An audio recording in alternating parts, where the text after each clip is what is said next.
I trust my wife. And no, this isn't the setup to some awful, awful joke. I trust my wife, but there are lots of things that I don't trust her to do. And lots of these don't involve impending disaster for my marriage. For instance, I trust my wife, but I don't trust her to save me the last glass of champagne. Experience has taught me that that is not something that I should do. I trust my wife, but I don't trust her to save me the last chocolate biscuit from the packet. Again, experience has been a powerful guide. And I trust my wife, but I don't trust her to run a 5-minute mile. All of which might sound just a little bit contradictory. Do I or don't I trust my wife? Happily, these are exactly the kinds of questions that we dig into here on Trust Me, I'm a Philosopher, where we explore what trust is, why that matters, and how we can help you to build trust. Hello, I'm Jonathan, I'm an academic from the UK, and I work on the philosophy of trust. Let's now try and dig into whether or not I really do trust my wife.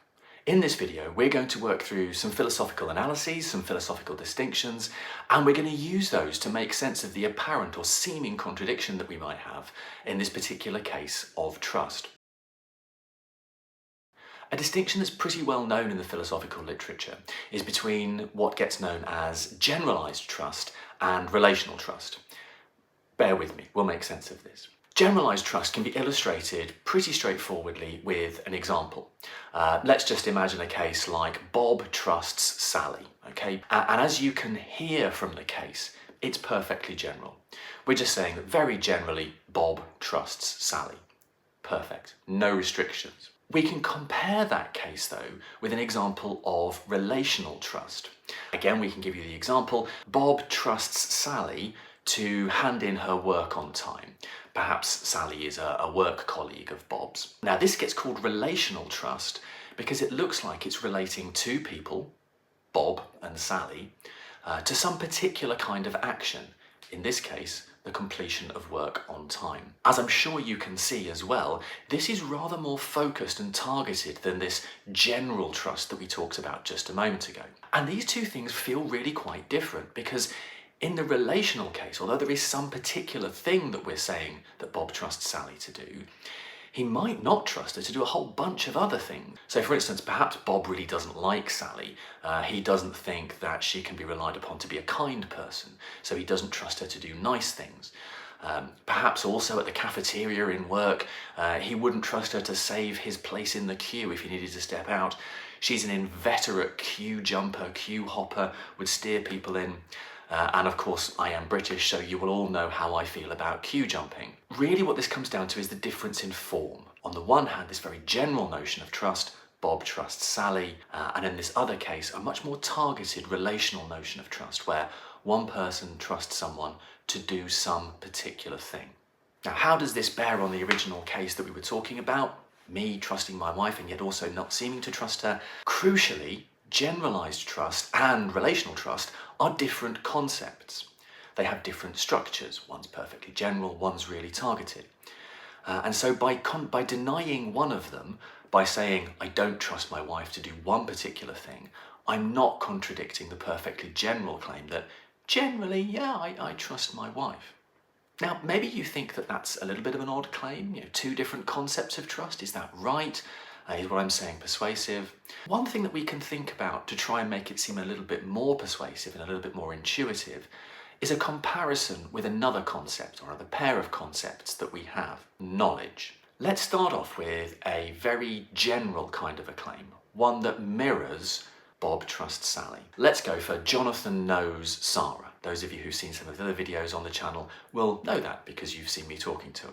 Let's compare that very general claim, Jonathan knows Sarah, with something a bit more specific that connects me and Sarah to something else. A bit like the relational notion of trust connected two people to an action. Let's say that Jonathan knows that Sarah is in London. So we've got a pair of claims here. Jonathan knows Sarah and Jonathan knows that Sarah is in London. Let's imagine we need to deny that. So we need to say it's not the case that Jonathan knows that Sarah is in London. And indeed, it's a true claim because Sarah is, as I speak, back in Toronto while I am here in the beautiful summer grey of the UK. Now, in saying that I don't know that Sarah is in London, I obviously have not contradicted the claim that Jonathan knows Sarah. There's no contradiction there at all. And that's supposed to be here an analogue of what's going on in the trust case. General claim, Bob trusts Sally. General claim, Jonathan trusts his wife. More specific, targeted claim, it's not the case that Jonathan trusts his wife to save him the last glass of champagne. No contradiction because we've got different concepts in play. Hopefully that makes sense. All of that said, can we then do some analysis, some philosophical conceptual analysis? Philosophers love a bit of analysis. If you go and you read any work of philosophy, there's a decent chance that you'll see a concept being analysed as we go. Philosophers have looked at things like truth, and knowledge, and justification, and all manner of different concepts. And trust should be no different.